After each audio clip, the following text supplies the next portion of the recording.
2019년 7월 30일 다시 보는 형사사건 시작하겠습니다. 오늘 여러분하고 다시 다뤄볼 사건은 시체 없는 살인사건. 살인사건인데 시체가 없는 사건입니다. 자, 이걸 살인사건이라고 할 수 있을까요? 이 사건에 대해서 오늘 다뤄보도록 하겠습니다. 이 사건의 간단한 개요를 먼저 말씀드릴게요. 2010년 대구에서 있었던 사건입니다. 죄명은 살인, 예비적 죄명은 폭행치사, 그리고 사체 유기가 되겠습니다. 살인하고 폭행치사가 뭐가 다르냐라고 이제 궁금해하시는 분들도 계실 텐데, 살인은 사람을 죽이기, 목적이 죽이는 거예요. 죽이기 위해서 이 사람을 살인을 저지르는 거. 그리고 폭행치사는 죽일 마음까지는 없어요. 폭행을 하다 보니까 죽는 경우, 폭행을 했는데 죽음에 이르렀다. 이게 폭행치사입니다. 검찰이 검사 쪽에서 예비적 죄명까지 폭행치사로 기소를 해놓은 이유가, 이게 이 사람이 실제 마음은 용의자밖에 모르는 거죠. 피고밖에 모르는 거죠. 실제 마음은 살인이었든 아니면 죽일 마음까지 없었든 어쨌거나 사람은 죽었다. 그리고 사체가 없어졌다. 라고 해서 죄명을 살인하고 폭행치사를 같이 걸어놓은 부분입니다. 자, 피고는 A가 되겠습니다. 79년생이고요. 남자고 사건 당시 26살이었습니다. 그리고 피해자, 죽은 사람은 B가 되겠습니다. 83년생이고요. 당시 21살이었습니다. 4살 차이입니다. 이 사건은 대구 남구에 있는 대명동 그리고 봉덕동에서 일어난 사건이고요. 2004년 12월경부터 시작합니다. 자, 그럼 이 사건의 기초 사실, 이제 객관적 사실이죠. 우선 살펴보도록 하겠습니다. 피고인 A, 그 남자분 되겠죠.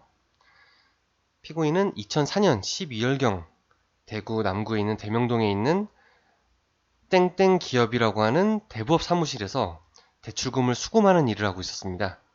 그리고 B는 같은 대명동 소재에서 다방을 운영을 하다가 칵테일바에서 근무를 한 여성이었습니다. 그들이 2004년 12월경에 만났어요. 남자 같은 경우는 대출금 수금을 하다 보니까 여기저기 많이 다녔을 테고, 그 와중에 이제 B를 만나게 됐습니다. 만나자마자 서로 20대 초중반이니까 이제 호감을 갖게 돼서 사귀게 됐어요. 상당히 빨리 사귀게 됐습니다. 사귀자마자 또 동거도 시작했어요. 그리고 2005년 1월 만난 지 한 달여 만에 봉덕동에 있는 빌라에서 201호에서 동거를 시작했습니다. 이 빌라는 피해자 여자 B가 기존부터 살고 있던 집입니다. 201호에서 살고 있었는데 남자가 들어 살기 시작한 거죠. 20대만 돼도 30대 분들께서는 뻔히 아는 사실이겠지만, 만난 지 한 달밖에 안 됐는데 사귀는 건 좋아요. 하루 만에 사귈 수도 있고 하는 건데, 한 달 만에 동거를 시작했어요. 그럼 이 둘 사이는 어떻겠어요? 서로 알아가는 과정, 사귀는과 동시에 알아가는 과정이 있었겠죠. 근데 A는, 남자는 평소 B가 칵테일바에서 일하는 것에서 불만이 많았어요. 왜냐면 칵테일바에서 일하면서 새벽에 술 마시고 늦게 들어오고 이런 경우가 많았다고 합니다. A의 진술에 따르면요. 그래서 불만이 많은 도중에 1월 22일, 끼케야 동거한 지는 채 한 달도 안 되죠. 12월 달에 만난 게 한 달밖에 안 됐으니까. 1월 22일 밤 9시경부터 한 4시간 정도를 A의 친구 김 씨랑 그 외 친구들 5명하고 같이 술을 마셨어요. 4시간 동안요. 술도 마시고 하다가 노래방으로 이동을 했습니다. 노래방으로 이동을 했는데, 이제 23일이죠. 날짜상으로요. 2시 26분경에, 나중에 사건이 일어나고 나서 A의 핸드폰을 보니까 2시 26분경에 B한테 전화한 기록이 있습니다. 뭐라고 했냐고 물어보니까, 친구들하고 같이 놀고 있으니까 이제 술 조금은 취했겠죠. 그러니까 노래방을 오라고 했답니다. 근데 B가 이걸 거절을 했어요. 싫다고. 그러니까 A가 이것 때문에 열받습니다. 보통 같았으면 열 안 받을 수도 있겠는데, 칵테일바 일하면서 남자들하고 술 마시고 늦게까지 술 마시고 집에 늦게 오고 이런 게 뻔히 눈에 보이니까 열받은 거예요. 딴 놈들하고 뭐 술 마시고 막 이렇게 생각을 들었던 거겠죠. 이것 때문에 열받아서 A는 친구들하고 놀다 말고 집에 와버렸습니다. 친구들한테 작별 인사도 제대로 안 했다고 합니다. 전화하다가 자기 혼자 열받아서 간다 하고서 가버린 거죠. 2시 40분경에 이제 집에 와서 잠을 잤다고 합니다. 그리고 피해자 B는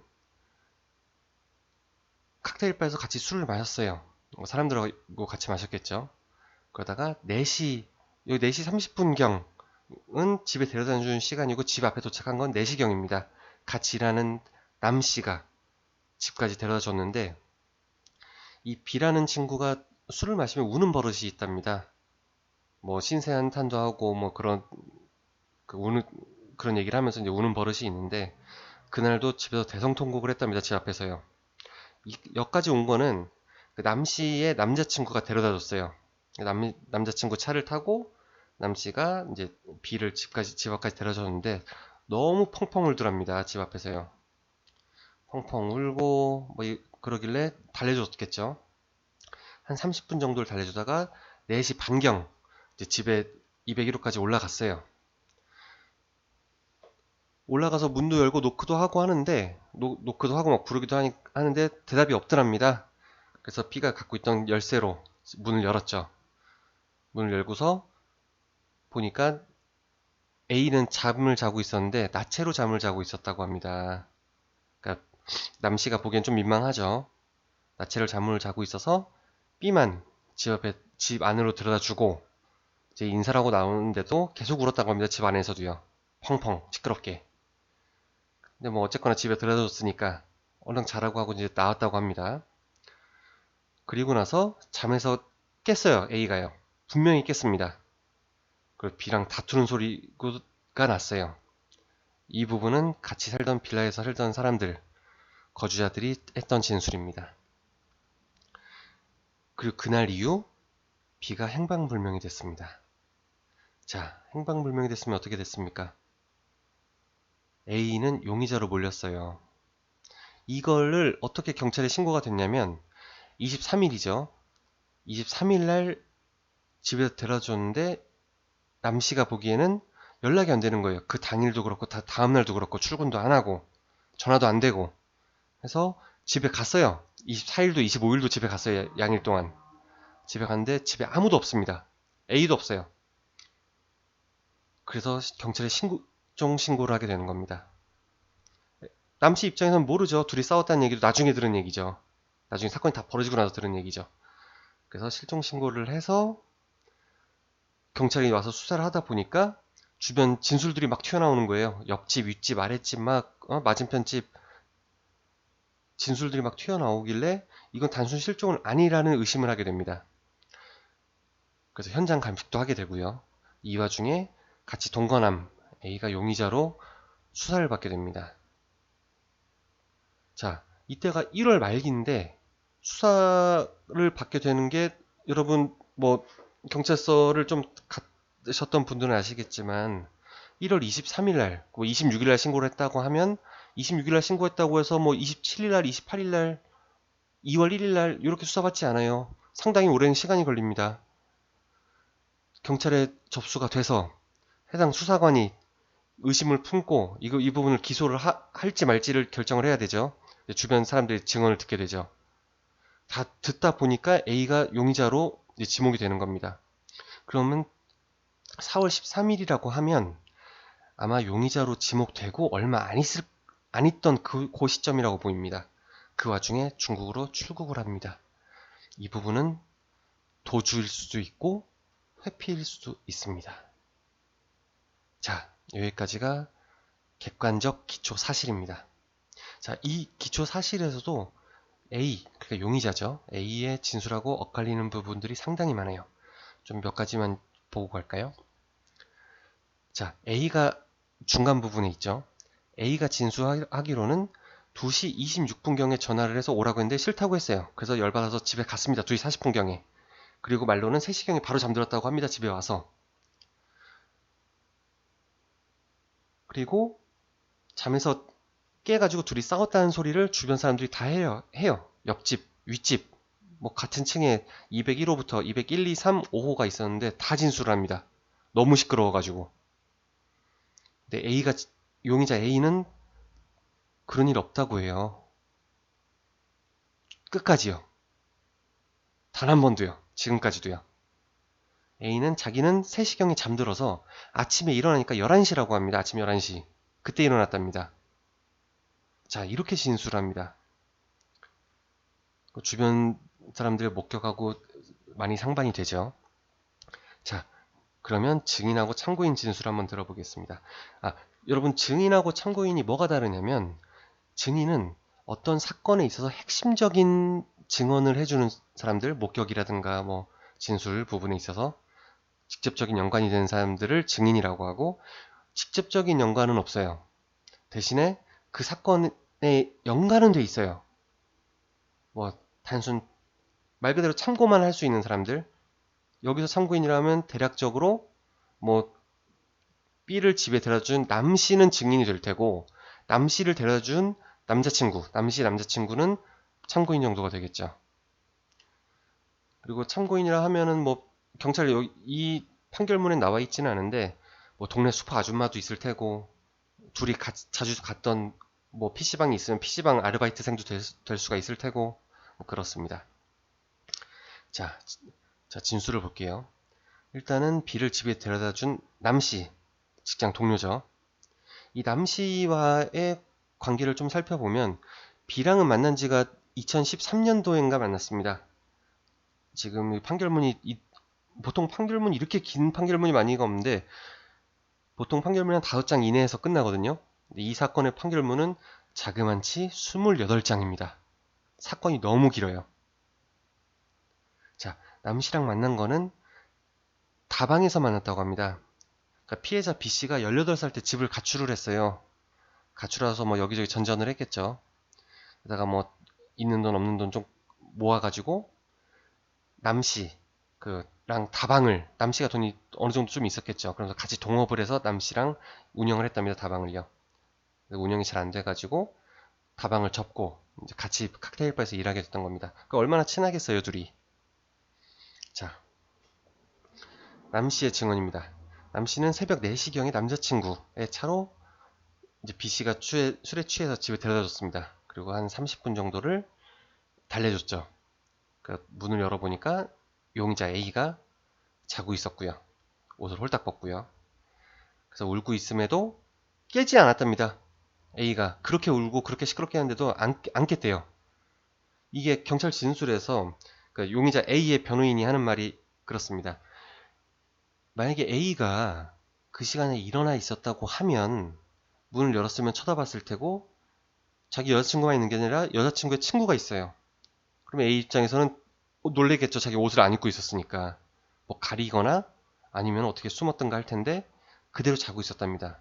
남씨의 증언도 같아요. 꿈쩍도 안 하고 자고 있었답니다.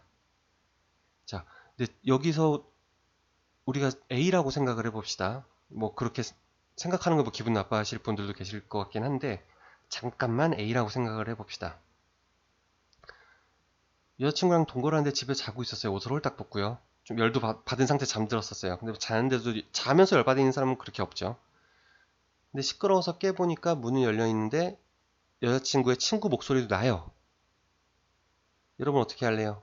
그냥 자는 척 계속 할래요? 아니면은 일어나서 후다닥 옷 가리고 막 이렇게 할래요? 그쵸? 이건 모르는 겁니다. 저 같으면 자는 척 했을 것 같아요. 저도요. 왜? 그 상태에서 일어나면 더 민망할 것 같습니다. 왠지요. 그냥 자는 저는 그렇게 할 겁니다. 자, 어쨌거나 남씨는 B를 집에 들여 보내고 남자친구 차를 타고 이제 집에 갔어요. 여기까지는 남씨의 증언입니다. 자, 205호 거주자. 이 사건이 일어났던 곳이 201호입니다. 201호의 맞은편엔 205호가 있어요. 건물 구조상요. 205호에 있던 김씨의 증언입니다. 김씨가 하는 말이 새벽 4시경에 너무 시끄러워서 창밖을 보니까 그러니까 피해자 B, 여성 B와 남씨가 집 앞에 있던 걸 봤답니다. 한 명은 울고 있었고 한 명은 달래주고 있었고, 한참 동안을 울더랍니다. 한 30분 정도를 울고 나서 이제 이 후는 집에 들어온 다음이죠. 4시 30분 정도. 여기까지는 남씨랑 다 진술이 다 맞아요. 목격자들은. 목격자들의 진술은 다 맞습니다. A의 증언이 다를 뿐이에요. 4시 30분 이후부터 2시간 동안 여자의 우는 소리, 그 남자의 욕설, 이 판결문에 보면은, 판결문에 뭐 대놓고 써 있어요. 뭐 씨는 몇 여나 뭐 이런 얘기도 막 있고 그렇습니다. 심한 욕설, 그리고 둔탁한 소리, 쿵쿵 거리는 소리, 집에서요. 그리고 여자의 구토 소리를 들었답니다. 자, 나중에도 나오지만 이 빌라가 방음이 상당히 안 된다고 합니다. 연식도 오래되고 하니까 그랬겠죠. 이 주소를 네이버 지도로 찾아보니까 지금은 다른 건물이에요. 건물이 이 사건이 2004년도, 2005년도에 있던 일이니까 뭐 지금은 바뀌었겠죠. 이 사건 당시에는 방음이 상당히 안 되던 건물이라고 합니다. 이 사람이 2시간 동안 막 심하게 소리가 나고 하니까 막 벽을 찍는 건지 바닥을 찍는 건지는 모르겠어요. 쿵쿵거리는 소리가 한참을 들렸답니다. 그러면 보통 신고하고 싶죠. 이 사람은 신고를 안 했어요. 뭐 개인적인 사정이긴 한데 이 사람이 근로기준법을 위반을 해서 기소중지 상태였답니다. 기소중지라고 하면 뭐 경찰서에 일단 신고가 된 부분이죠. 이 김씨 개인적인 이야기입니다. 신고가 됐는데 이 사람이 출석을 안 했든 연락을 안 받든 아니면 숨어 있는 중이든 기소가 중지된 상태예요. 이 사람에 대해서요. 근데 이 사람이 신고를 하면 신고자에 대한 부분을 뭐 경찰에 진술을 하게 됐죠. 그럼 자기는 그 자리에 잡혀가니까 개인적인 부분 때문에 신고를 할 수가 없었던 겁니다. 신고를 안 했답니다. 자, 그리고 203호. 사건이 일어났던 201호의 옆에 집입니다. 203호에는 김씨랑 노씨가 같이 동거를 하고 있었는데 이 사람들도 똑같은 진술을 해요. 이 사람들은 새벽 5시경에 들었답니다. 남자의 욕설, 그리고 벽에 쿵쿵 부딪히는 소리, 그 여자의 비명, 울음 이런 걸 들었답니다. 근데 이 사람들도 신고를 하지 않았어요. 이 판결문에 보니까 신고를 안 했던 이유가 괜히 남일에 참견하는 것 같아서 신고를 안 했다고 합니다. 자, 이거 뭐 남 얘기가 같지가 않죠. 보통 옆집 사람들 얼굴도 모르는 경우도 태반이죠. 그러니까 신고를 하지 않았다고 합니다. 2시간 동안이나 들렸는데요. 자, 이 부분에서 상당히 마음이 아픕니다. 이들 중 누구 한 명이라도 경찰에 신고라도 했으면 사건이 일어났을 거라고 유력하게 보는 그 시간대에 경찰이 집에 왔으면 지금의 상황하고는 많이 달라졌을 수가 있을 겁니다. 자, 이 사건이 일어나고 아까 말씀드린 대로 B씨의 친구 남씨가 이 다음날 전화도 해보고 집에도 와보고 했는데 아무도 없어요. 문은 잠겨 있고요.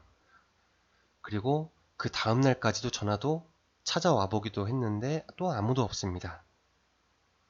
그래서 너무 걱정되죠. 그래도 몇 년 동안 같이 동고동락을 같이 했는데 너무 걱정돼서 경찰서에 실종으로 신고를 하게 됩니다. 실종 신고를 하고 나니까 경찰이 출동을 했어요.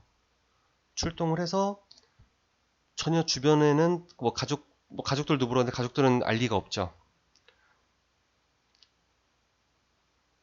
주변 사람들 진술을 들어보니까 뭔가 단순 실종은 아닐 거라는 의심을 합니다.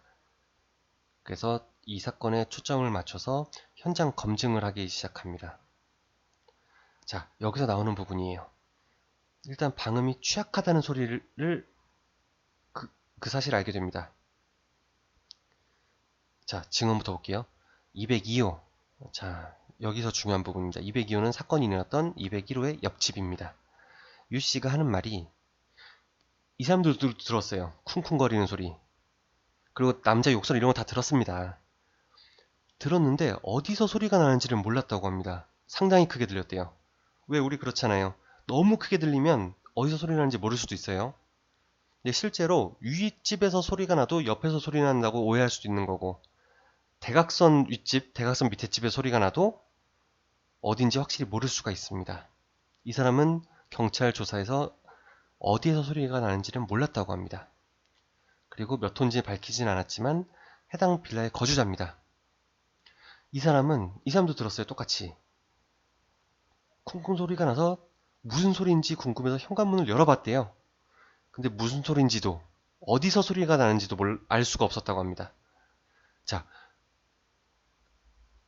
이 부분이 실제 이런 증언이 있다 보니까 현장 감식을 하면서 실제 실험을 해봤다고 합니다. 다른 층에 가서 무작위로 가서 쿵쿵 치는 소리를 그 밑에 2층에서 들어봤는데 알 수가 없었다고 합니다. 이게 윗집인지 대각선인지 옆집인지 알 수가 없었다고 합니다. 그러니까 사람들은 오해를 할 만한 부분이 분명히 있는 거죠. 심증은 가지만 확실하진 않습니다. 201호에서 그 실제 소리가 났는지는요. 남자랑 여자랑 싸우는 소리도요. 꼭 그 집이 아닐 수도 있던 겁니다. 혹시 3층에서 다른 집에서 소리가 났는데 이 사건이 남녀가 싸웠는데 이 사건이 크게 벌어졌어요. 그러니까 자기들이 괜히 오해 사는 것 같아서 진술 안 할 수도 있는 부분이거든요. 자, 너무 의심을 하지 말고 넘어갑시다. 자, 현장 감식반이 와가지고 방문에 있는 유리, 그리고 침대 이불 위, 그리고 용의자 A의 의류나 신발 등에서 혈흔을 감식을 해요. 그리고 욕실 바닥에서 피해자 B의 유전자형이 검출이 됩니다. 혈흔이 아니고 유전자형이에요.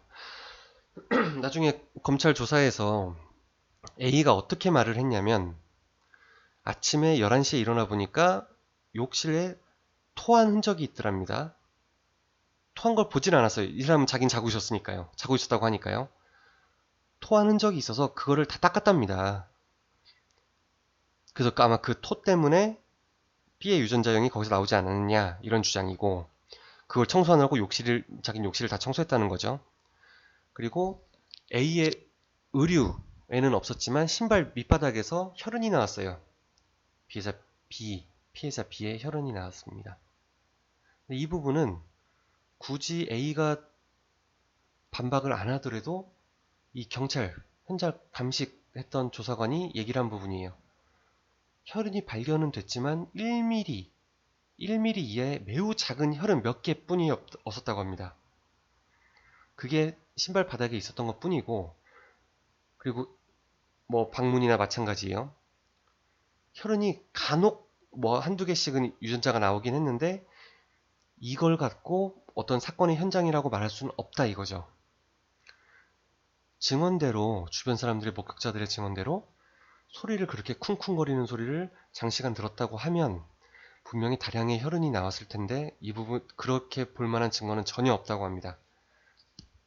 자, 그 다음 같이 출동을 했던 생활안전과 소속의 경찰의 증언입니다. 이 사람은 현장 감식은 아니었고 이 집을 수색을 했는데 수색 중에 장롱 속에서 덜 마른 이불을 발견을 했어요. 분명히 이건 세탁한 후에 덜 마른 것이다라고 의심을 품었어요. 이 사람이 나중에 그 검사 쪽에서는 의심한 부분이 그거죠. 이 사람이 발견 때문에 사건을 저지르고 나서 이불에 유전자라든가 피가 묻었을 것을 염려해서 A가 이불을 세탁을 한 다음에 덜 마른 상태에서 장롱 속에 넣었을 것이다. 그리고 이 생활안전과 소속 경찰이 화장실만 유독 깨끗하다고 증언을 합니다. 근데 이 부분에 대해서는 위에 있는 현장감식 경찰관은 그런 얘기를 해요. 화장실이 깨끗하다고 봤다고는 하는데 자기가 보기에는 다른 공간, 방이라든가 거실이라든가 특별한 차이는 자기는 못 느꼈다고 합니다. 이 사람은요. 이건 정말 어디까지나 깨끗하다 안 깨끗하다는 개인적인 소견이죠. 현장 감식했던 이 경찰관은 평소에 집 화장실을 워낙 깨끗하게 쓰는 사람이니까 깨끗하냐 어느 정도 지저분하냐 요거에 대한 차이는 몰랐을 수도 있어요. 이거는 정말 개인적인 소견입니다. 자, 그래서 경찰이 어떤 의심을 하느냐. 분명히 쿵쿵거리는 그렇게 소리 그리고 남녀가 싸우는 소리가 다들 들었어요. 주변 사람들이요. 그리고 용의자 A는 거짓말로 의심이 되고 있고요. 자기는 그 시간에 자고 있었다고요.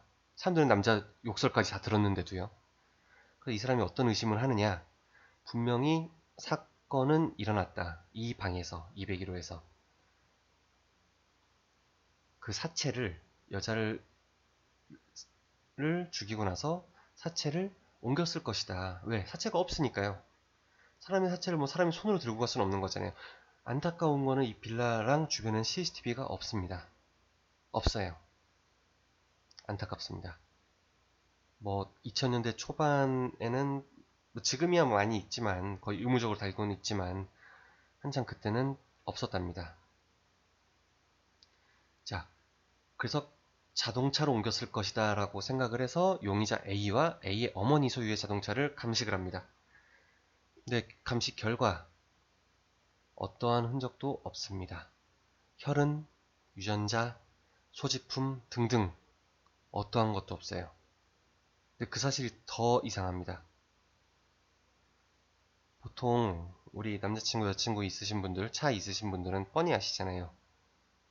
여자친구가 차에 타면 머리카락이 있습니다. 제가 장담할게요. 있습니다. 없다는 게 이상합니다. 이건요. 그리고 여자친구의 소지품. 제 차라고 해서 저한테 허락받고 얘가 소지품 어디다 놓진 않지 않습니까? 다시방에 넣든, 예? 그 우리 팔걸이, 거기 상자, 거기에 넣든, 어디다 넣든, 자기 소지품을 여기저기 잘 숨겨놔요. 하다못해 핀이라든가 뭐라든가. 자, 근데 이상하게도 소지품조차도 없었어요. 근데 이거 갖다가 저처럼 의심은 됐겠지만 물증은 없는 거죠. 중요한 뭐 DNA 유전장도 안 나왔어요. 그게 더 이상합니다. 물론 둘이 사귄 지 한 달밖에 안 됐고 그렇다고 해도 뭐 차에 안 탔다고는 보장을 할 수가 없죠. 그분에 대해서는 안 났어요. 평소에 뭐 A의 차를 타고 다녔는지 안 타고 다녔는지는요. 그 부분에 대해서 나온 이야기는 전혀 없습니다. 근데 우리 상식적으로 생각을 했을 때 둘이 연애한 지 시작한 지 얼마가 안 됐어요. 그럼 어떻습니까? 보통 여자친구 퇴근할 때 데리러 가고 주말에 가끔 데이트도 하고 그렇지 않습니까? 그게 일반적이죠. 근데 A가 그렇진 않았을 수도 있어요. 차를 뭐 잘 안 쓰는 사람일 수도 있어요. 잘 안 타고 다니고. 그리고 둘이 만난 시간도 워낙 짧고, 그 유전자 같은 게 없을 수도 있습니다. 이 부분은 아예 그래서 배제를 해놓는 게 낫습니다. 괜히 신경 쓰면 더 복잡해져요. 가뜩이나 복잡하거든요. 자, 가장 중요한, 그리고 의심될 만한 물건이 나옵니다. 용의자 A의 핸드폰. B는 핸드폰이 없어요. 피해자 B는 사라졌으니까요. 통화 기록도 없고 위치 추적도 안 됩니다. 그냥 증발했어요. 모든 게. 자, A의 핸드폰 통화 기록을 보니까 사건이 일어났던 새벽이죠. 23일 새벽 3시 반부터 5시 반 사이에 B로부터 부재중 전화 8통이 와 있었다고 진술을 합니다. 자, 증거가 아니라 진술을 해요. 부재중 전화가 와 있었다고. 왜일까요? 자, 생각을 해봅시다. 어쨌거나 B가 집에 들어온 건 4시 반이에요. 4시에 도착은 했지만 4시 반에 집에 들어갔고 계속 A는 자고 있었고요. A는 새벽 2시 40분 정도에 집에 와서 한 3시 정도에 잠들었다고 하죠. 3시 반부터 5시 반이라 함은 A는 이미 잠들었고 B가 왔다 갔을지 모르는 시간입니다. 이때 부재중 전화가 와 있다고 이 사람이 진술을 한 거는 나는 자고 있었다. 그리고 B랑 같이 안 있었기 때문에 부재중 전화가 온 거 아니냐. 같이 있었다면 같은 공간에 같이 있었다면 전화를 안 했겠죠. 깨웠겠죠. 아니면 자기가 일어났겠죠. 물론 가끔 술에 취해서 옆에 있는데도 막 전화하고 이럴 수는 있어요. 근데 어쨌거나 부재중 전화가 와 있었다고 증언을 했는데 나중에는 이 진술이 바뀌기도 합니다. 이 부분에 대해서 좀 웃긴 부분은 자 다시 볼까요? 이 부분에 좀 웃긴 부분은 부재중 전화가 와 있었다고는 하는데 A의 통화 기록을 보니까 부재중 전화가 없어요. 없습니다. 근데 이 부분에 대해서 검사, 법원 쪽에서 판단한 부분은 통화가 됐으면 통화 기록이 남는데 부재중 전화도 물론 남긴 하지만 간혹 누락되는 경우가 있다 이거입니다. 그래서 이 부분은 증거로 채택할 수가 없습니다. 자, 증인 청구의 진술을 이어서 보겠습니다. 김씨가 누구냐? A의 친구입니다. 22일 밤 9시부터 술 마셨죠? 5명이랑. 그 중 한 명인 김씨입니다. 김씨가 하는 말이 노래방에서 A가 열받아서 집에 간다고 했을 때 만취는 아니었다 이겁니다. 그리고 얼굴이 약간 붉어질 정도로만 취했었다. 만취는 아니라는 거죠. 술을 마셨지만. 그리고 이 사람이 기억하는 건 딱 그거예요. 그 상태로 집에 간 거예요. 이 후상은 이 사람은 전혀 몰라요. 그리고 그 다음날 23일 오전 11시경에 A로부터 전화와서 803에 드라이브를 가자며 통화를 했답니다. 자기 그 판결문에 보면 그렇습니다. 뭐 답답하고 스트레스도 많고 짜증나는데 803이나 갔다 오자 이렇게 말을 했다고 합니다. A의 진술에 대한 번복이 여기서 나오죠. A는 11시경에 일어났다고 했어요. 근데 김씨가 10시라고 증언을 해버리죠. 그러니까 이 사람이 진술을 바꿔요. 아 그런가 보다. 10시 정도인가 보다. 그치만 803 가자는 얘기는 안 했고 나 출근한다고 그 얘기를 했다고 얘기를 합니다. 근데 23일이 무슨 날이냐 하면 일요일입니다. 자, 일요일이에요. 여기서 아까 우리 핸드폰 얘기했었죠. 부재중전화 8통이 와 있었다고 진술했다고요. 이 부분을 직장 동료였던 A의 직장 동료였던 박 씨가 있어요. 이거는 뭐 따로 제가 기재하진 않았습니다. 박 씨한테 박 씨랑 만나서 얘기를 했답니다. 어제 뭐 요만저만한 일이 있어서 자기 열받아서 집에 갔다. 아침에 일어나 보니까 B로부터 부재중 전화가 8개나 와 있다. 이렇게 박 씨로부터 핸드폰을 보여주면서 얘기를 했답니다. 근데 박 씨의 진술은 그래요. 핸드폰을 눈으로 확인해보진 못했나 봐요. 그걸 왜 보통 그렇잖아요. 잠깐 줘봐. 내가 8개인지 볼게. 이렇게까지 하는 사람 없죠. 잠깐 쑥 보여줘가지고 그 부분에 대해서 전혀 기억나는 바가 없다고 합니다. 통화 기록도 없고요. 그러니까 쉽게 말해서 8통의 부재중 전화가 있다는 사실을 증인을 만들어 놓은 거죠. 증인을 만들어 놓고 회사 직장 동료 박 씨라는 사람을요. 그치만 아무 기록도 없다는 점. 그러니까 이 부분이 검사 쪽에서 볼 때는 어느 정도 자기 타당성을 주장하려고 거짓말하는 거 아니냐. 자기가 B랑 같이 안 있었다는 사실을 입증하기 위해서 그 사실을 박 씨한테 흘려놓은 거 아니냐라고 생각을 하게 되는 부분입니다. 근데 나중에 좀 뒤통수 치는 얘기니까 좀 나중에 할게요. 자, 이제 김 씨 얘기를 마저 들어봅시다. 김 씨는 아침 10시경에 803에 가자고 얘기를 했다고 통화를 했다고는 얘기를 했는데 나중에 A가 그래요. 803 얘기는 803 드라이브 가자는 얘기는 23일 오후 3시경에 통화했다고 합니다. 그리고 실제로 뭐 나중에 증언 나오겠지만 실제로 갔다고 해요. 803에요. 그 당일에요. 자, 이제 피고인 A의 진술을 보겠습니다. 이 사람은 자기가 주장한다기보다 자기의 있었던 사실만 주장하고 있다고 말하는 거죠. 뭐 기정사실인 22일 밤 9시서 술 마시고 노래방 갔다가 여자친구가 안 온다고 해가지고 열받아서 집에 왔어요. 그래서 3시경에 귀가해서 잠들었어요. 그리고 11시경에 일어났습니다. 그리고 해당 일 11시경에 일어나서 오후 3시경에 그 친구 조금 전에 왔던 김 씨한테 전화를 해서 803에 가자고 얘기를 합니다. 그리고 실제로 그 후로 1시간 후 아니죠. 자, 김 씨한테 3시경에 전화해서 803에 가자는 얘기를 하고 그리고 4시경에 집에 있었어요. 이때까지만 해도요. 자신의 점퍼랑 체육복 등을 챙겨서 본가로 갑니다. 자, 일단 들어보세요. 그리고 아까 3시에 전화했었죠. 그리고 4시에는 집에서 짐을 다 챙겨서 본가로 갔어요. 그리고 다시 와서 6시경에 아까 말한 친구 김씨 그리고 오화머씨 김호머씨 그 두 분은 여자예요. 그 남자 둘 여자 둘 해서 803 드라이브를 갑니다. 그리고 드라이브 갔다가 저녁이죠. 6시에 출발했으니까요. 저녁 식사도 하고 술도 마시고 밤 11시경, 23시경에 헤어졌습니다. 이건 이 사람들이 다 증언을 했어요. 그리고 23시에 헤어지고 한 2시간 후에 해당 빌라로 다시 갔어요. 다시 가서 거기 있던 속옷 하고 나머지 자기 개인 물건들을 챙겨서 다시 본가로 갔습니다. 새벽에. 물건을 챙기면서 본인 주장으로는 P한테 전화를 몇 번 시도했다고 해요. 문자도 보내고요. 근데 이것도 증거가 없습니다. 통화 기록에도 전혀 남아있질 않아요. 전화를 했다고 하는데요. 그 이후에는 본가에서 생활했다고 합니다. 그렇게 생활하다가 자기가 용의자로 지목되면서 출국을 해버리죠. 중국으로요. 자, 도주란 말은 안 쓰겠습니다. 출국을 했습니다. 그리고 5년 정도가 지나서 2010년도에 귀국을 해서 자진 출석을 합니다. 출석을 해서 하는 말이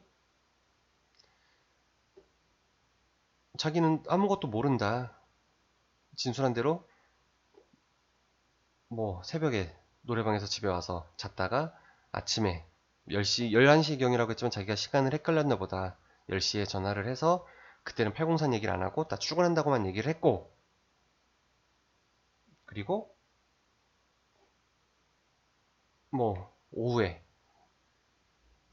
김 씨한테 전화해서 팔공산 갔다가 뭐 이렇게 지냈는데 자기는 B를 본 적도 없고 그날 새벽에 만난 적도 없고 싸운 적도 없다. 아침에 일어나 보니까 화장실에 토 짜고 있길래 그거만 물 청소를 하고 그리고 생각해 보니까 열받아서 짐을 챙겨서 나왔다. 그리고 아무렇지 않게 친구들이랑 놀러 갔다. 그거죠.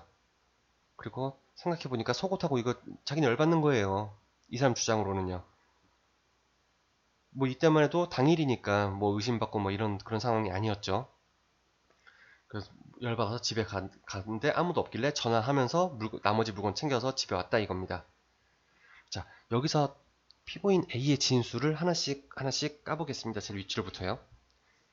자, 진술 번복한 부분. 11시경에 일어났다고 해요. 경찰 조사를 가게 되면 저도 뭐 증인으로 간 적은 있습니다만 가게 되면 보통 피고 용의자로 지목된 사람 같은 경우에는 시간대를 어설프게 말 안 합니다. 핸드폰 기록을 보고 아니면 어떤 뭐 일어났을 때 TV가 뭐가 하고 있었으면 그거 몇 시에 하는 프로그램인지 이런 것도 다 기억을 해요. 사람들이. 근데 11시에 일어났다고 했다가 김씨 자기 친구 김씨는 10시라고 김씨가 10시라고 말한 거는 통화 기록에 있었기 때문에 증거가 남아 있는 거예요. 10시라는 증거가 나오니까 다시 10시라고 말을 번복을 하죠. 그리고 오후 4시경에 자기 짐을 챙겨서 본가로 갔어요, 이 사람이. 검사 쪽에서 의심하는 부분은 그겁니다. 왜 집에 갔냐? 도주? 아니면 그 흔적을 빨리 벗어나려고? 그게 의심스럽다 이거죠. 그리고 새벽 1시에 다시 그 집에 가서 물건을 챙겨서 나왔는데 전화 시도를 했다고 주장만 할 뿐이지 어떤 증거도 없어요. 심지어 문자 메시지는 확실하게 증거가 남는답니다. 문자 메시지가 발송이 됐으면. 근데 증거가 없어요. 기록에도 없어요. 이렇게 말하는 거는 A가 B를 죽이고서 사체를 유기하고 나서 자기는 그걸 반박을 하기 위해서 자기는 실종인 줄 알았다. 이렇게 말하기 위해서 일부러 그렇게 증언하는 거 아니냐. 아무 증거도 없으면서 그런 의심을 하게 됩니다. 게다가 뭐 도망까지 갔으니까요. 자, 여기까지 봤습니다. 자, 여러분 여기까지 얘기를 듣고선 좀 어떠세요? 의심스럽죠? 의심스럽습니다. 저도요. 그렇지만 반박을 저 같아도 할 수 있어요. 의심스럽지만 이 사람 A의 입장에서 생각을 해봅시다. 주장할 거 되게 많아요. 자, 여러분 한번 천천히 생각을 해보십시오. 자, 결론입니다. 자, 여러분이 내린 마음속의 결론은 어떻습니까? 용의자일까요? 범인일까요? 아닐까요? 자, 이 사건에 여러분이 참고할 만한 내용을 좀 말씀을 드릴게요.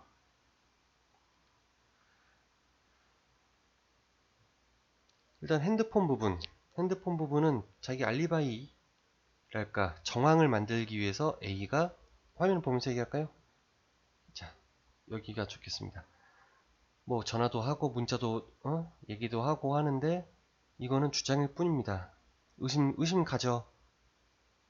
자기 정황을 만들기 위해서 이런 주장을 하고 있다고 의심이 가고, 아까 얘기한 대로 그 회사에서 박씨, 회사 동료인 A의 회사 동료인 박씨한테 자기 부재중 전화 8건 와 있었다고 직접 얘기를 했답니다. 근데 이 부분이 참 의심스러운 게, 이날 박씨도 주장하기로는 A가 주장하기로는 또 그렇고 박씨가 주장하기로도 23일 아침이라고 얘기를 하는데 이날은 일요일이었어요. 그리고 그날 근무했던 뭐 대출금을 수금하러 다니는 사람들이니까 보니까 이날은 나중에 일했던 날이 아닌 걸로 판명이 났습니다. 그 둘 다요. 박씨도 그렇게 증언을 했어요. 23일 아침이었다고. 근데 박씨는 기억이 헷갈리는 거죠. 우리 왜 그렇잖아요. 너 친구 누구한테 그런 말 들은 게 언제야? 라고 물어보면 정확히 특정할 수가 없죠. 요일을요. 보통은요. 그런 경우가 많죠. 아마 박씨도 그랬던 것 같습니다. 자, 이런 상황에서 사건 내용이 이렇습니다. 이런 상황에서 의심받을 만한 여지는 충분해요. 집에 분명히 들어갔고 주변 싸웠다는 소리 들은 사람도 너무 많고 쿵쿵거리는 소리, 특히 쿵쿵거리는 소리가 너무 많이 났고 하는데 어떠한 그거에 대한 흔적이 없습니다. 그리고 이 사람 A는 자기는 무고를 주장을 해요. 모든 정황은 이 사람을 피고로 범인으로 다 지목을 하고 있는데도요. 자, 이 사건은 재심까지 간 사건입니다.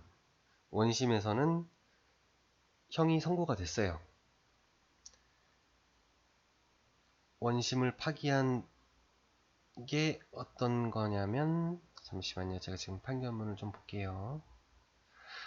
판결문이 너무 길어서 이게 찾으려면은 참 시간이 좀 걸립니다.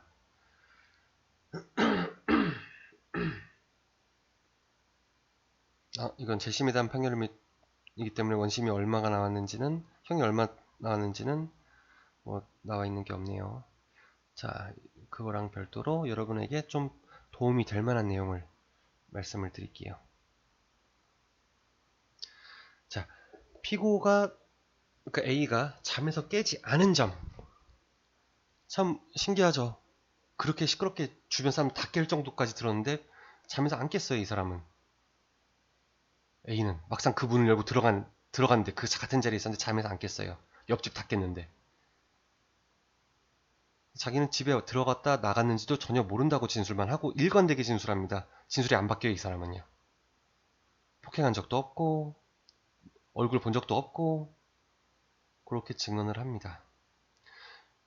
근데 법원 쪽에서는 판사가 봤을 때는 이 사람은 평소에 옷을 그렇게 홀딱 벗고 자지는 않는다고 합니다. 근데 그날 옷을 홀딱 벗고 잔 거는 정말 뭐 술에 취해서 그랬을 수도 있다고 보죠. 근데 이게 참 증명하기가 애매해요. 1월입니다. 여러분. 보일러를 뭐 빵빵 켜가지고 옷을 벗을 수 있는데 보통 우리 겨울에 잘 때 더우면 옷 벗습니까? 보일러를 낮춥니까? 아니면 이불만 걷고 잡니까? 좀 따뜻할 정도로 잡니까? 이 사람은 옷을 벗고 잤다고 합니다. 술도 많이 취해 있어서 그 평소랑 다르게 옷을 벗고 자고 있을 정도로 뭐 취했든 잠에 취했든 술에 취했든 취해 있는 상태죠. 그리고 이 사람이 A가 귀에 문제가 있었답니다. 오른쪽 귀에 만성 중이염이 있었던 걸로 실제 확인이 됐어요. 그 옆으로 누워 자고 있었기 때문에 멀쩡했던 왼쪽 귀는 바닥에 침대에 깔려 있었고, 그리고 오른쪽 귀, 문제가 있는 오른쪽 귀가 공중에 노출되어 있었으면 소리가 잘 안 들렸을 가능성도 있다 이겁니다. 전혀 배제할 수는 없는 부분이죠. 자, 그 다음 부분은 뭐 이 사람이 안 일어났던 부분은 아까도 저는 얘기했지만 저 같으면 자고 뭐 자는 척 했을 것 같아요. 심증입니다. 심증. 자, 그 다음 여러분께 또 말씀을 드려야 될 부분이 그 사무실에 간다는 얘기. 그러니까 박씨 같이 일했던 박씨도 23일 아침이라고 했는데 그날 아침은 둘이 만나질 않았어요. 사실적으로. 그러니까 박씨의 증언은 신빙성이 떨어지는 겁니다. 박씨의 뭐 8건 봤다. 8건이라고 얘기를 했다. 라고 하는 부분도 신빙성 자체가 떨어지죠. 물론 증거도 없고. 뭐 참고만 할 뿐이겠죠.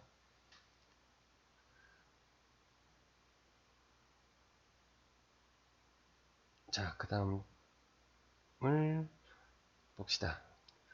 자, 여기서 의심되는 부분. 물건을 자기 짐을 다 챙겨가지고 본가로 옮겼어요. 그 후에는 이제 밤까지 와가지고 한 번 더 와서 물건 다 옮겨갔죠. 그 이유에 대해서 물어보니까 피고가 하는 말, A가 하는 말이 그 사건이 있던 날 밤 술자리에 오라고 했는데도 오지 않았고 집도 자기가 집에서 잤는데도 그때까지 안 왔어요. 연락도 안 되고.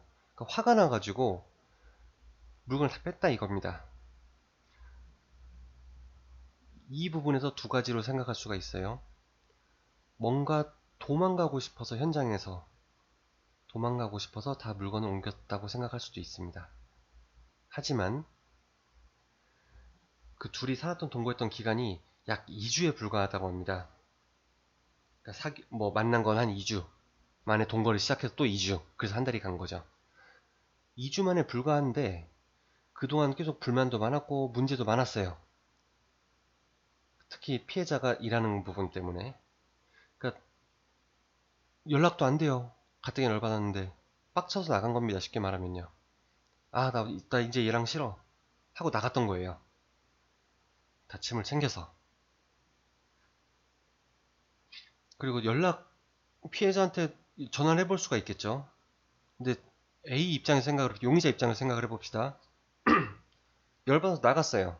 사귄 지가 이제 한 달이에요. 뭐 사귀었다고 말하기도 뭐예요. 처음 만난 지가 한 달이에요. 번갯불에 콩 구워 먹듯 사귀고, 그리고 콩 구워 먹듯 동거도 시작을 했어요. 근데 동거하는데 뭐 여자친구 맨날 늦게 와요. 남자친구가 보통 집에 있으면 무슨 생각했을 것 같아요? 뭐 남자는 몇 시에 끝나는지 잘 모르겠지만 여자친구가 항상 늦었답니다. 그럼 집에서 내가 여기서 뭐 하는 짓인가 라고도 생각했을 가능성도 있어요. 자, 우리 A의 입장에 생각하는 겁니다.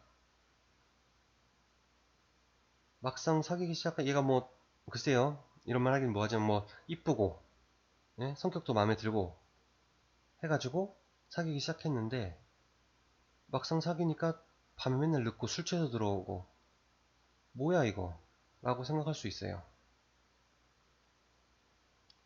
그래서 다침을 뺀 걸 수도 있습니다. 더 이상 안 되겠다 싶어서요. 그리고 A의 증언을 또 뒷받칠 만한 사건들이 있어요. 내용들이. 팔공산에 갔다고 했죠. 만약에 우리가 지금 현재까지 의심하는 바로는 분명히 아침에 새벽 시간에 범행을 저질렀다고 봅시다. A는 전과가 없어요. 살인에 대한 전과도 없고 그렇게 간이 큰 사람 같진 않아요. 어떻게 보면요. 어떤 의미에서는요. 근데 아침에 사건을 저질렀으면 분명히 어떤 심경의 변화라든가 물건, 자기 흔적, 어떤 알리바이에 대한 구상 이런 것 때문에 머리가 아팠을 거예요. 정신이 딴 데가 있겠죠. 근데 팔공산에 놀러 갔는데 그 피고인 A의 친구 김 씨도 있었고 나머지 뭐 여자들도 있었죠. 당시 사람들의 증언이 당시 A의 옷차림 그리고 행동거지 등을 봤을 때 이상한 점이 전혀 없었다고 합니다. 전혀 못 느꼈대요. 그런 부분을. 이때는 아직 뭐 사건이 다들 알기 전이죠. 이 사람들이 알고 있는 거는 어제 술 마시고 집에 갔다가 다음날 만나서 팔공산 놀러 간 거예요. 근데 전혀 그런 흔적을 느낄 수가 없었다고 합니다. 그리고 또 한 가지. 만약에 뭐 사건이 전혀 없었으니까 만약에 죽였다고 하면은 시신을 200일로 집에다 뒀을 수도 있죠. 근데 상식적으로 사체를 집에다가 두고서 5시간 동안 놀러 갔다 와요. 팔공산에. 선뜻 이해가 안 되죠. 시체가 집에 있는데 누가 발견할지도 모르고 그런 와중에 나가서 아무 티도 안 냈어요. 친구들한테. A가 주장하는 게 점점 맞는 것 같아요. 네. 그리고 새벽에 또 물건을 또 한 번 더 찾으러 왔었죠. 새벽 1시에. 이제 차를 갖고 와서 주차를 하고 이제 짐을 싣고 있는데 같은 빌라에 사는 김 씨가 주차를 했는데 자기 차를 주차를 해놨겠죠. 근데 자기 차를 주차를 해놓고 그 앞에다가 A가 차를 세웠는데 막고 있어가지고 빼달라고 전화를 했답니다. 새벽에. 뭐 잠깐 사이에 주차한 걸 본인이 알았나봐요. 아, 이 차는 방금 들어온 차다 이걸 알았나봐요. 그래서 판결문에도 있는데 5분 정도 지났다고 합니다. 차가 들어온 지. 자기 앞에 차를 막은 지. 그래서 전화를 했는데 차를 빼주러 이제 피고가 내려왔죠. A가. 근데 이상한 게 전혀 없었대요. 어떤 의심할 만한 말, 행동 이런 거 전혀 없었답니다. 그리고 경찰이 핸드폰 위치 추적을 해요. 휴대전화 위치 추적을 계속 해봅니다. A에 대해서. 이 사건이 일어나고서 어디를 갔나? 왜? 시신을 유기하려면 어딜 가야겠죠. 어딘가 가야 될 거 아닙니까? 근데 위치 추적 기록을 보니까 자신의 집, 직장 주변, 그리고 그 전 애인이 있었어요. 전 애인. 그렇게밖에 다닌 게 없습니다. 수상한 곳으로 간 적은 전혀 없어요. 자, 이제 중국으로 떠난 이유 다시 한번 말씀을 드릴게요. 귀국을 5년 만에 귀국을 해가지고 자진 출석을 했어요. 경찰에. 출석해서 이제 물어봤죠. 그 상황에서 왜 갔냐? 하필 그 중요한 시점에서 도망간 거 아니냐? 이 사람이 도망간 상황 동안은 뭐가 됐겠어요? 아까 그 옆집 사람처럼 기소 중지가 됩니다. 기소 중지였어요. 경찰에서 이 사건을 접수를 했죠. 뭔가 이상해요. 뭔가 이상합니다. 갔는데 막 목격자들 증언 나오고, 예? 현장 감시까지 했는데 쿵쿵 소리라는 거에 다들 현혹이 된 거예요. 그 쿵쿵 소리 그리고 욕하는 소리, 예, 현혹이 돼가지고 현장 감시까지 하고 뭐 자동차까지 보고 했는데 그 용의자로 몰릴 수밖에 없죠.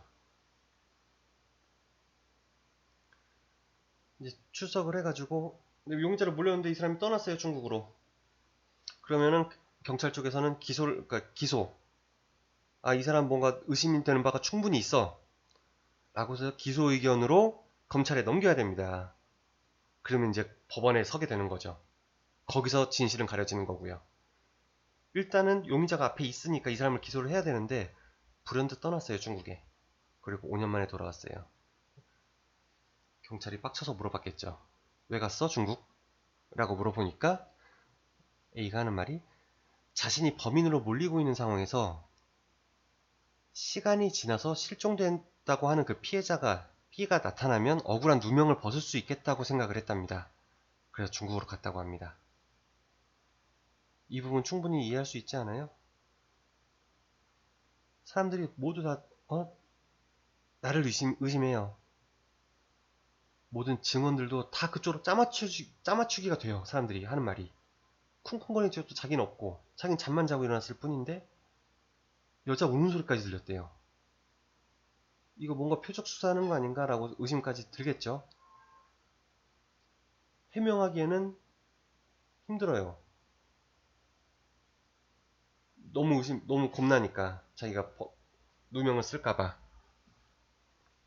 중국으로 갔다는 겁니다.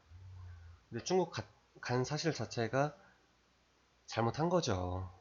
자기가 억울하면 적극 어필을 해야 되는 겁니다. 자, 여러분 여기서 참고할 만한 내용 하나만 말씀드릴게요. 만약에 여러분이 A라고 생각합시다.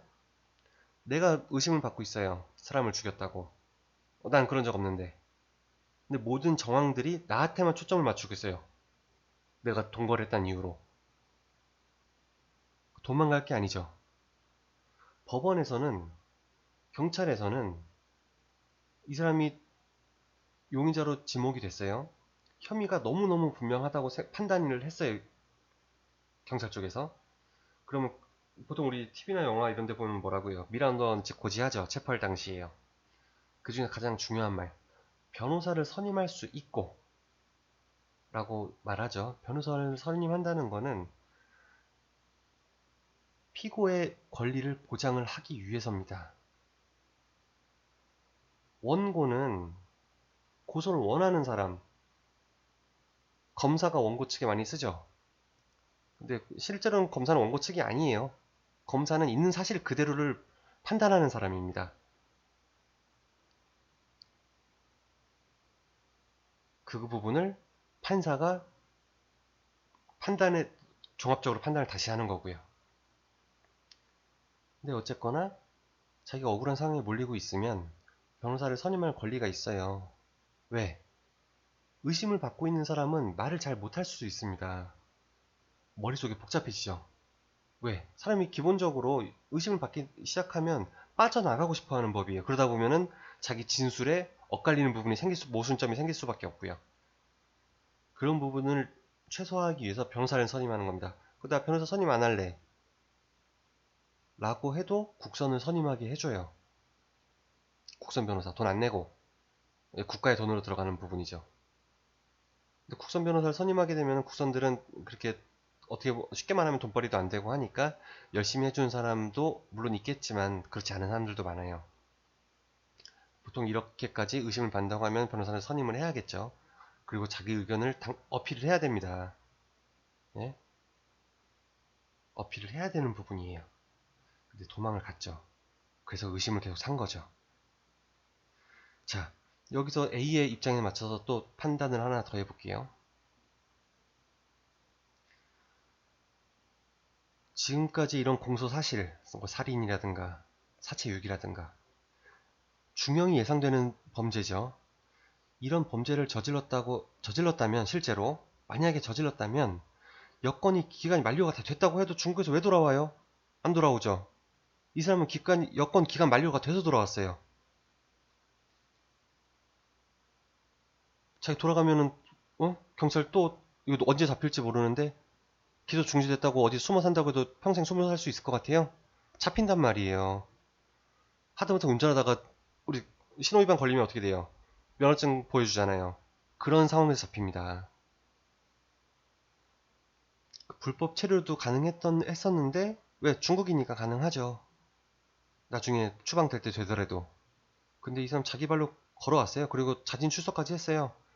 사건이 해결된 줄 알고 됐겠지 하고. 그리고 결백을 주장하고 있습니다. 꾸준하게. 물론 가끔 진술에 모순점이 좀 생기긴 합니다. 뭐 기상 시간이라든가. 근데 그 부분은 이 사건의 중요한 역할을 하지 않는 부분이에요. 전부 다. 검증될 수도 없는 부분도 있고요. 자, 어떤 부분이 의심스럽습니까? 이 중에서요. 저는 의심 가는 쪽도 있고 A가 범인이 아니라는 생각도 동시에 합니다. 자, 이제 결론을 볼까요? 결론은 이렇습니다. 형사재판에서 유죄의 인정은 법관으로 하여금 합리적인 의심을 할 여지가 없을 정도로 공소사실이 진실한 것이라는 확신을 가지게 하는 증명력이 있어야 됩니다. 그런 증거가 있어야 돼요. 물증이요. 증인의 증언 등은 객관적 진술이 될 수 없습니다. 참고 자료는 될 수가 있어도요. 자, 여기서 말하는 합리적인 의심의 여지가 없어야 돼요. 판사가 보기에. 의심할 게 너무 많죠. 사람들이 다 들었다는 그 쿵쿵거리는 소리, 비명소리, 그날 새벽에. 그렇게 다 듣는다고 해서 꼭 그 집에 자고 있던 A까지 그걸 들으리란 보장이 있습니까? 아까도 예를 들었다시피 다른 집에서 소리가 난 걸 수도 있어요. 그 건물일 수도 있고 그게 바로 옆 건물일 수도 있습니다. 해당 주소지를 네이버에서 찾아보니까 빌라가 밀집되어 있어요. 그리고 쿵쿵거리는 소리와 함께 남자 소리가 같은 공간에서 나타나고 증명할 수가 없어요. 요거에 대한 부분은 판결문에 나와 있는데, 자, 우리가 의심했던 바와 같이 남자가 여자 머리를 잡고서 벽이라든가 바닥에 쿵쿵 찌는다 하면 여자가 어떻게 되겠어요?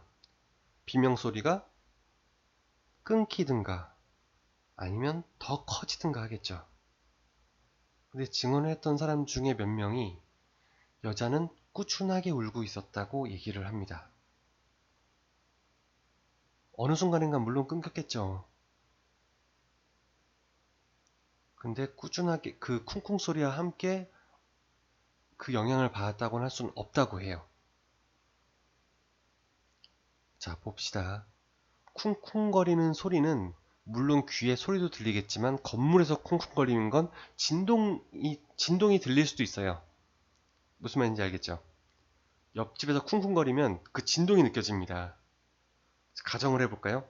여자는 계속 울고 있었어요. 화장실 같은 데서요. 남자는 멀쩡한 귀는 침대에 대고 자고 있었고 아니면 베개에 파묻혀 있었고 잘 안 들리는 귀만 올라와 있었고, 그러니까 남자는 잘 못 들었던 겁니다. 게다가 술까지 마셨고, 만취는 아니었지만 뻘거질 정도까지 얼굴이 빨개졌을 거라고 그 A의 친구가 얘기를 하죠. 그건 A가 봤을 때 말이에요. 4시간을 술 마셨습니다. 4시간을. A는 잘 많이 안 마실 수도 있죠. 근데 이건 아무도 모르는 겁니다. 만취했을 수도 있어요. 정말 기절하듯이 자는 겁니다. 쿵쿵거리는 소리는 예를 들어 뭐 밑에 어떤 뭐 길 가던 행인이 아니면 뭐 노숙자가 아니면 뭐 폐지 줍는 어떤 아저씨가 무언가를 작업을 그 아침 이른 아침에 하기 위해서 쿵쿵거리는 소리가 그 진동이 건물 전체를 울렸을 수도 있어요. 사람들이 한 공간이라고 의심을 한 부분은 여자의 울고 있는 소리 때문에 그래요. 그런데 쿵쿵까지 여자가 울고 있는 건 201호인데 1층에서 쿵쿵거리는 소리가 난다고 생각을 해봅시다. 사람들이 뭐라고 생각할 것 같아요? 의심하겠죠. 다 201호라고. 아닐 수도 있다는 겁니다. 그런 부분에 대해서 증명된 게 전혀 없다는 점이 있죠. 자, 그리고 또 봅시다. 피고인 A의 진술 등이 엇갈려요. 이건 거짓말로 보이는 것도 있어요. 진술 번복도 해요. 하지만 이게 핵심적인 역할을 하지도 않을 뿐더러 같은 그 위와 같은 합리적인 의심을 할 여지가 없을 정도의 증명력을 가진 증거가 없어요. 전혀. 설령 피고인에게 유죄의 의심이 간다고 하더라도 피고인의 이익으로 볼 수밖에 없어요. 우리 쉽게 하는 말이 뭐가 있습니까? 무죄 추정의 원칙이라고들 하죠. 확실한 물증이 없을 때는 무죄로 인정을 하는 겁니다. 심증만 있어요. 근데 심증 갖다가 사람을 처벌할 수 있어요? 안 된다 이거죠. 자, 여러분들이 보통 자기는 피해자 쪽에서 생각을 하려고 해요. 우리 가족이 당했으면, 내가 당했으면 어떨까? 이렇게 생각을 하는데 용의자로 지목되고 있는 사람이 바로 자기 자신이라고 생각을 해봅시다. 나랑 누구랑 같이 있었는데 한 사무실에 있었는데 자긴 딴 거 하고 있었어요. 근데 같이 있던 사람이 죽었습니다. 네? 뭘 마시고 네? 뭐 차, 커피 이런 거 마시고 죽었어요. 갑자기 토하고 거품 물고. 근데 부검을 해보니까 어떤 뭐 청산가리라든가 독이 타 있었어요. 사무실은 하루 종일 나랑 둘밖에 없었는데 이 사람은 유서도 뭐 죽을 만한 자살은 아니에요. 왜? 자살의 징후가 전혀 없었기 때문에. 그러면 검찰 쪽에서는 당연히 나를 의심하겠죠. 자, 여러분 이런 경우를 봐요. 증거 없어요. 왜? 나는 정말 결백하거든요. 청산가리 뭐 지가 넣어서 지가 먹은 걸 수도 있고 아니면 어떠한 경로를 통해서든 아니 그 전날 누가 몰래 어떻게 했든 할 수 있는데 그 현장에 내가 있었다고 해서 나를 의심할 수는 없는 겁니다. 증거가 없잖아요.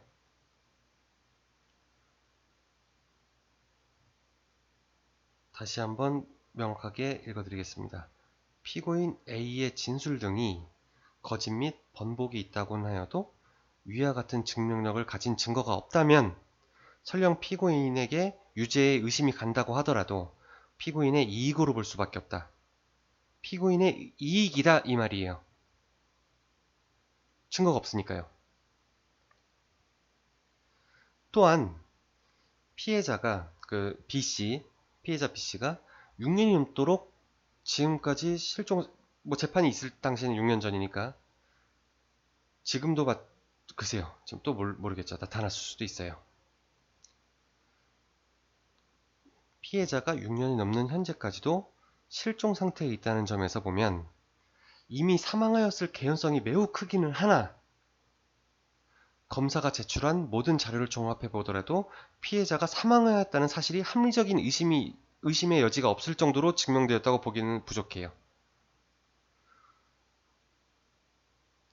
죽었다고 정황만 제시를 했지 물증이 없잖아요. 혈흔에 대해서 한 가지 이야기하면 그 남씨가 새벽 4시에 집 앞에 도착해서 4시 반에 집에 들여보낼 때까지 4시 반에 인접해서 이제 집에 계단 올라갔을 거 아닙니까? 올라가는 과정에서 한번 넘어졌답니다. 이거는 진술 내용에 있어요. 한번 넘어졌답니다. 뭐 그 자리에서 피가 나거나 이랬던 건 아니긴 한데 그건 넘어졌다는 진술을 합니다. 혈흔은 그 과정에서 뭐 집에 온 다음에 떨어질 수도 있어요. 왜? 1mm도 안 되는 혈흔이 몇 개밖에 없었어요. 꼭 그 당시가 아니라 그 예전에 나왔던 혈흔이 뭐 굳은 걸 수도 있어요. 혈흔이 이미 굳었으니까요. 왜 아시잖아요. 혈흔 1mm밖에 안 되는 것, 뭐 얼마면 굳을 것 같아요. 하루 이틀? 1분이면 굳습니다. 자, 마지막을 봅시다. 그 외 증인 및 참고인의 진술, 검사의 제출 자료만으로 피고인이 피해자를 살해 또는 폭행하여 사망에 이르게 하였다는 공소사실도 합리적인 의심의 여지가 없을 정도로 증명되었다고는 할 수 없다. 아까 얘기한 뭐 주변 사람들 그리고 뭐 아침에 만났다고 주장하던 박씨 그 누구 검사의 제출 자료 이런 것만 보고서는 의심할 수가 없어요. 지금 얘기한다시피 살해 또는 폭행하여 사망에 이르게 하였다. 그러니까 살해 또는 폭행치사라는 공소사실을 입증할 수가 없죠. 가장 중요한 사체가 없으니까. 사체라도 있거나 사체를 옮긴 흔적이 있거나 어떤 유전자가 나오거나 본인이 자백을 하거나 했어야 되는데 그럴 만한 게 전혀 없습니다. 자, 유죄일까요? 무죄일까요? 원심에서는 유죄를 받았는데 재심에 갔어요. 원심에서는 지방법원 아니잖아요. 고등법원이잖아요. 유죄를 받았습니다. 검사에 말한 게 먹혔어요. 근데 재심에 와서 판사가 다른 판단을 내놓습니다. 입증할 뭐 정황상 다 지목은 하고 있지만 본인이 결백하다고 주장하고 또한 증거도 없어요. 의심의 여지는 너무 많아요. 자, 이 사건은 무죄입니다. 무죄로 판결이 됐습니다. 현재도요. 자, 어떻습니까? 지금 와서 이 여자의 시신이 어디선가 발견이 된다든가 아니면 어디서 발견된 시신을 검사를 해보니까 이 B씨 당시 21세였던 B씨였던가 당시 21세였는데 현재는 살아있다고 하면 37세입니다. 2019년도에. 근데 어쨌거나 유전자 검사를 해보니까 시신이 나온다 하면 지금 와서 내용은 다시 한번 뒤집어질 수는 있겠죠.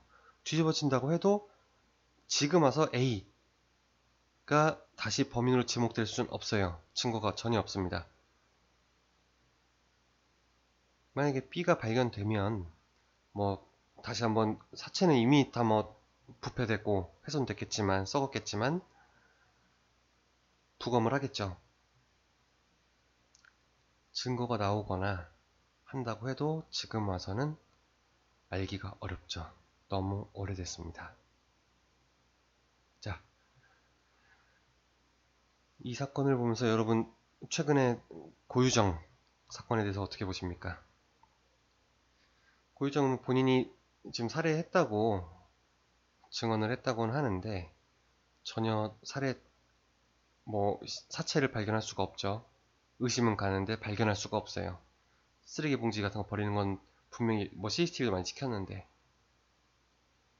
진술을 바꾸면 어떻게 될까요? 바꿀 수 있습니다. 그리고 고유정이 자기가 죽였다고 진술한 게 맞습니까? 요즘에 가짜뉴스라든가 추측성 발언들이 너무 많아서 저도 그렇게 들었었는데 자기가 죽였다고 안 할 수도 있어요. 자기가 죽였다고 안 했으면 단순히 쓰레기 봉지 갖다 버리는 거 보고서 고유정이 범인이다 라고 할 수 있습니까? 그럴 순 없다 이거죠. 증거를 찾기 전에는요. 뭐 그 펜션에 둘이 있었다고 해서요. 아까 얘기한 바와 같이 그렇게 추정할 순 없는 부분입니다. 자, 오늘 알아본 사건은 2010년에 있었던 대구에서 있었던 사건입니다. 저는 여러분들이 이 방송을 보면서 배심원 입장에서 또는 피고 입장에서 아니면 원고 입장에서 생각을 해보는 기회가 되었으면 좋겠습니다. 저 방송은 매주 유튜브 그리고 트위치에 업데이트가 될 예정이고요. 여러분은 매주 배심원이 될 수 있는 찬스가 있습니다. 자, 좋아요와 구독 버튼은 저에게 큰 힘이 됩니다. 감사합니다. 다음 주에 뵙겠습니다.